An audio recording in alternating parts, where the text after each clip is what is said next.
আজকে আমি আল্লাহ রাব্বুল আলামিনের সামনে তুমি জবাব দাও।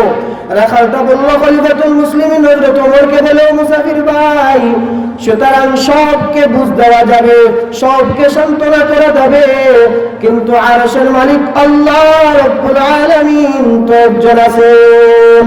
আমি তো কাল কিয়ামতের দিন ওই কঠিন ময়দানে তো আল্লাহর সামনে জবাব দিতে হবে। জুড়ে বলেন না সুবহানাল্লাহ।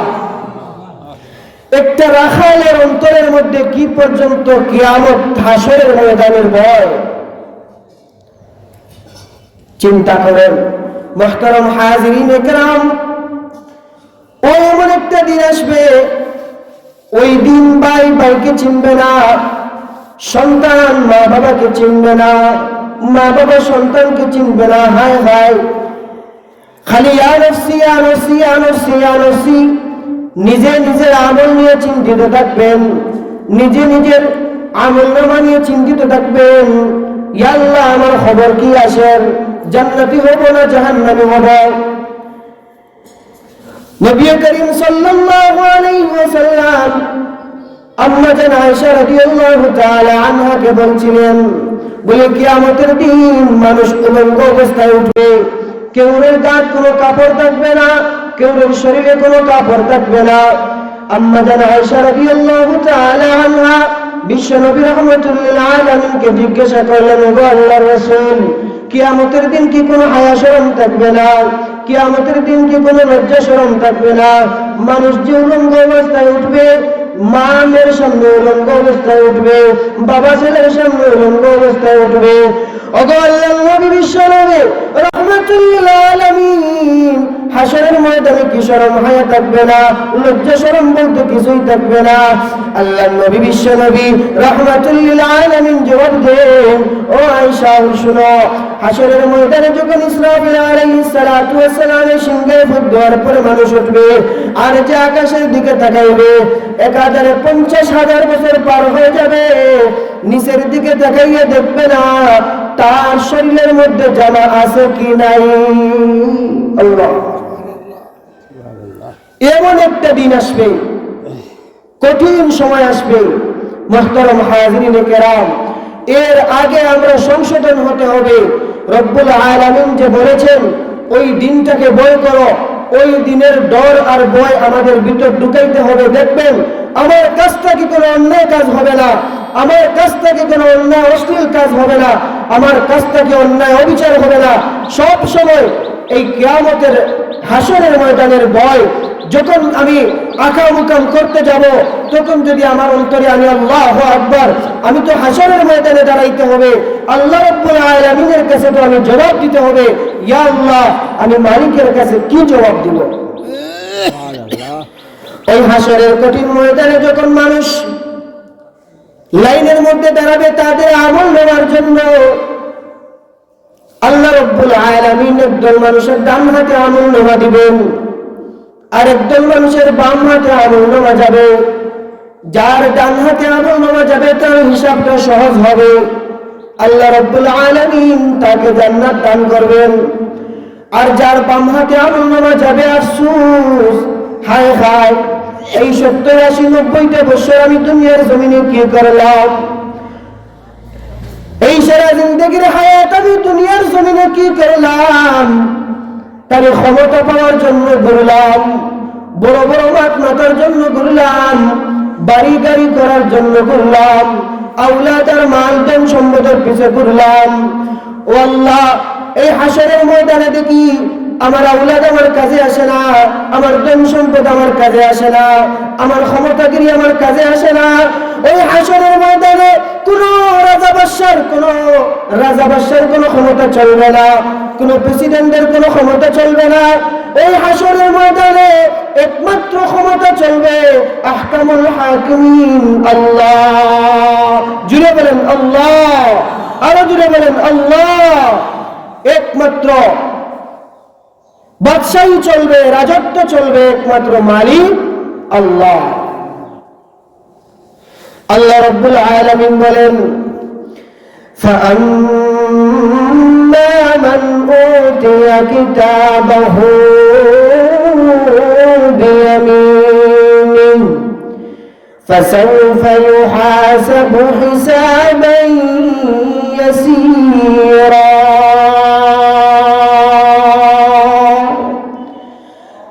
যে আল্লাহর বান্দা আল্লাহর বান্দি ডান হাতের মধ্যে আমলনামা যাবে তার হিসাবটা সহজ হবে। কেমন সহজ হবে? মানুষটা মুত্তাকি পরহেজগার আল্লাহওয়ালা ছিল, খুব খোদাভীরু ছিল, মানুষটার কিয়ামতের খুব ভয় ছিল। ওই মানুষটা যদি কোনো খজায় কোনো নামাজ ছুটে যায়, যেমন করলেন ভ্রমণ অবস্থায় বিমানের মধ্যে উঠেছে, মধু ছিল গেছে গিয়া তুই অম্মুমের কোনো ব্যবস্থা নাই, নামাজ ছুটে গেছে। যদি কোনো মনে করেন কোনো দিন ঘুমের সময় ফজরের নামাজ কাজা হয়েছে, এরপরেও আল্লাহর বান্দা আল্লাহর গোলামের মনের ভিতর আফসোস, আমি তো নামাজটা পড়লাম না, পরে কাজা নামাজ আদায় করছে। যখন মালিকের হাতে আমলনামা দেখাইবে তখন আল্লাহ রাব্বুল আলামিন বলবেন তোর ওই নামাজটা কাজা হয়েছে। সে বলবে আল্লাহ এই নামাজটা তো এমনি কাজা হয় নাই, আমি তো বিমান ভ্রমণে আসলাম, কোনো পানির ব্যবস্থা ছিল না, কোনো তায়াম্মুমের ব্যবস্থা ছিল না, ও আল্লাহ আমি নামাজটা পড়তে পারি নাই, কিন্তু মনে মনে খুব আফসোস করেছি, এরপরে কাজা আদায় করেছি। পরে আমার আল্লাহ ফেরেশতাদেরকে বলবেন আমার বান্দার ওকে মাফ করে দাও, আমার বান্দার হিসাবটাকে সহজ করে দাও। আর যে আল্লাহর গোলাম আল্লাহর বান্দার বান্দির বাম হাতে আমলনামা যাবে, ডান হাতে আমলনামার লাইন দেখে ওই জাহান্নামী বান্দাও তার বাম হাতটা ডান হাতটা দিবে। ফেরেশতারা তার ডান হাতকে সিনা ছিদ্র করে ভিতর দিকে ঢুকাইয়া পিছন দিকে নিয়ে যাবেন।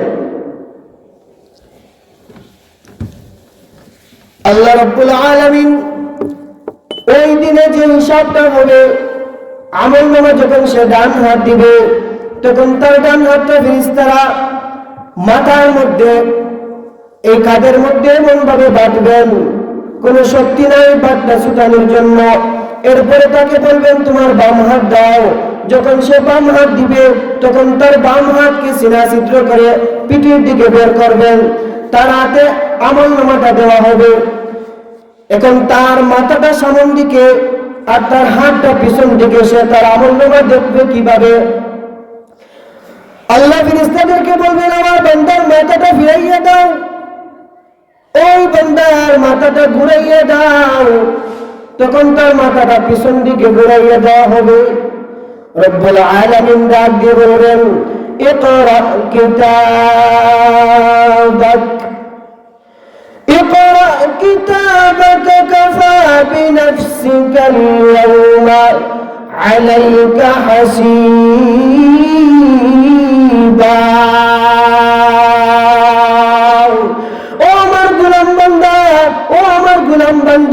আমি তোকে যে হায়াত দিয়েছিলাম 70 বছর 80 বছর 90 বছর, আমি তোকে যে হায়াত দিয়েছিলাম আমি আল্লাহ তো তোর কোনো কমতি করি নাই, তোর একটা দিন কোনো রিজিক বন্ধ করি নাই, তোকে একদিন কোনো বিপদ দেই নাই। অনেক অন্যায় কাজ করেছ, এরপরে আমি আল্লাহ তোমাকে বাঁচাইয়া রেখেছি। ও আমার গোলাম বান্দা একটাবার তোর ওই কিতাবটার বাইসা, তোর আমলনামা বাইসা, কি আমলনামা করলে? যখন পাপিষ্ঠ বান্দা তার আমলনামার দিকে তাকাইবে আর তাকানোর পর চোখ ভরে পানি পড়বে আর ডাক দিয়ে বলবে মালি হাযাল কিতাব লা ইউগাদিরু সগীরাতান ওয়ালা কাবীরাতান ইল্লা আহসাহা। ওই কঠিন দিনটা বান্দা কাঁদবে আর বলবে মালিক আল্লাহ এমন একটা কিতাব আমার হাতে দিলেন, দুনিয়ার জমিনে একটা ছোট্ট গুনাহ সার নেই, একটা বড় গুনাহ সার নেই।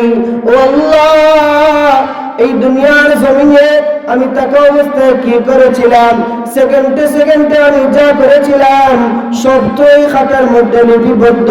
লা ইউগাদিরু সগীরাতান ওয়ালা কাবীরাতান ইল্লা আহসাহা।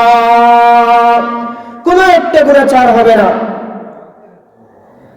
আল্লাহ রাব্বুল আলামিন যখন জিজ্ঞাসা করবেন ও আমার বান্দা ওই গুনাহগুলো কি তুমি করছিলা, স্বীকার হবে না, বলবে না আল্লাহ এই গুনাহটা তো আমি করি নাই। দুনিয়ার জমিনে বাজরামি করতে করতে আরশের মালিক আল্লাহর সামনে দাঁড়াইয়াও স্বীকার হবে না। আল্লাহ রাব্বুল আলামিন তার মুখের জবানকে বন্ধ করে দিবেন। আল্লাহ রাব্বুল আলামিন তিনটা সাক্ষী তার সামনে উপস্থাপন করবেন। তিনটা সাক্ষী আনবেন। প্রথমে সাক্ষী আনবেন জমিন, যে জমিনের উপর বইয়ে অন্য বিচার করেছিল।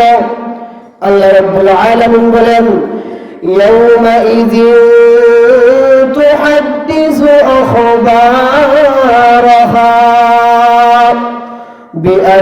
বিআন্না রাব্বাকা আওহা লাহা।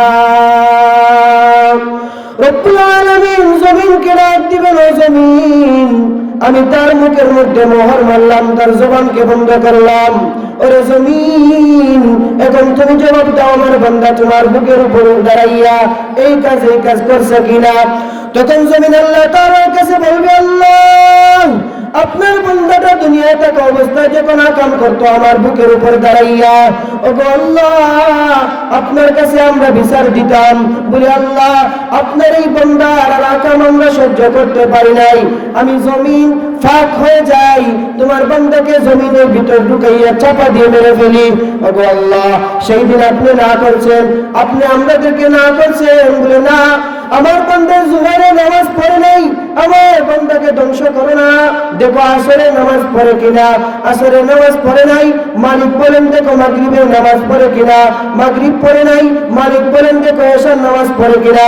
এইভাবে আল্লাহ তার জীবন যাপন চলে গেছে, কিন্তু আমার বুকের উপর দাঁড়াইয়া মানুষকে অন্যায় বিচারে হত্যা করেছে, মানুষকে হত্যা করেছে, সুদ খেয়েছে, ঘুষ খেয়েছে, অন্যায় বিচার করেছে, মানুষের হক নষ্ট করেছে, মানুষের ইজ্জত নষ্ট করেছে, ওলামায়ে কেরামদের সাথে বেয়াদবি করেছে।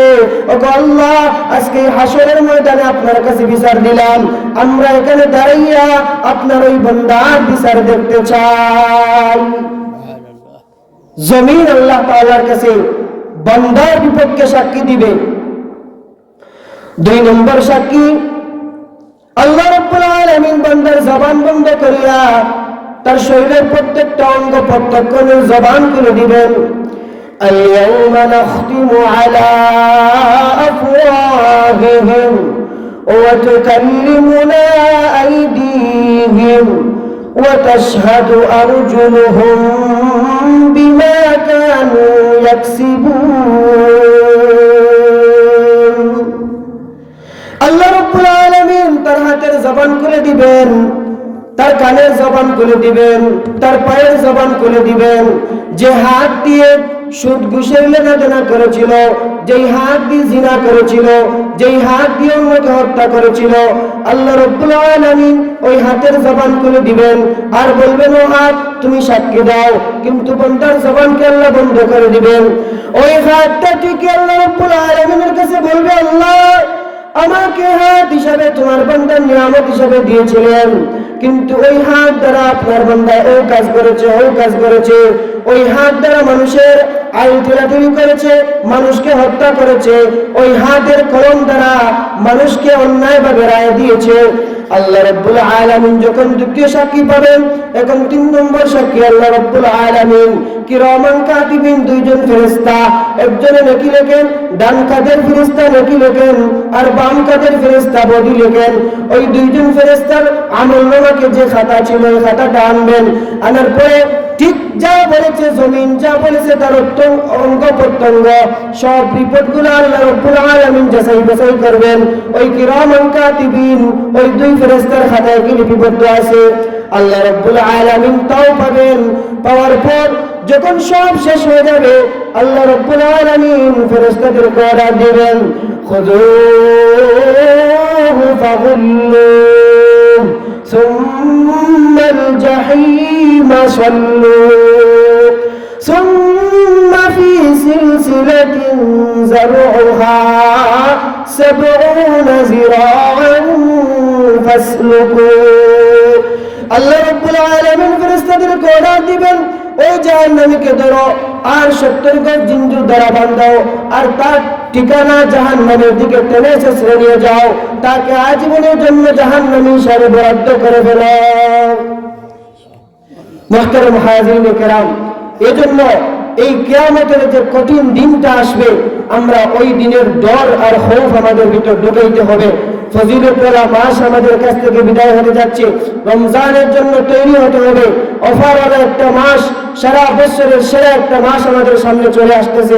দুনিয়ায় কিছু নাই, আওলাদ, মাল, ধন সম্পদ কিছুই নাই। যা মসজিদ মাদ্রাসায় দিয়ে যাবেন তা কাল কিয়ামতের দিন আপনার জাহান্নাম থেকে বাঁচানোর একটা হাতিয়ার হয়ে দাঁড়াবে। আর যা অন্য কাজে ব্যয় করবেন তাও কাল কিয়ামতের দিন আপনার বিপক্ষে সাক্ষী দিবে। এজন্য আল্লাহ রাব্বুল আলামিন আমাদেরকে আল্লাহর খাঁটি গোলাম হিসেবে কবুল আর মঞ্জুর করেন, সকলে বলে আমিন। কিয়ামতের এই কঠিন ময়দানের আযাবের ভয় আমাদের ভিতরে ঢুকাইয়া দেন, সকলে বলে আমিন। ওয়া আখিরু দাওয়ানা আনিল হামদুলিল্লাহি রাব্বিল আলামিন। আসসালামু আলাইকুম ওয়া রাহমাতুল্লাহি ওয়া বারাকাতুহু।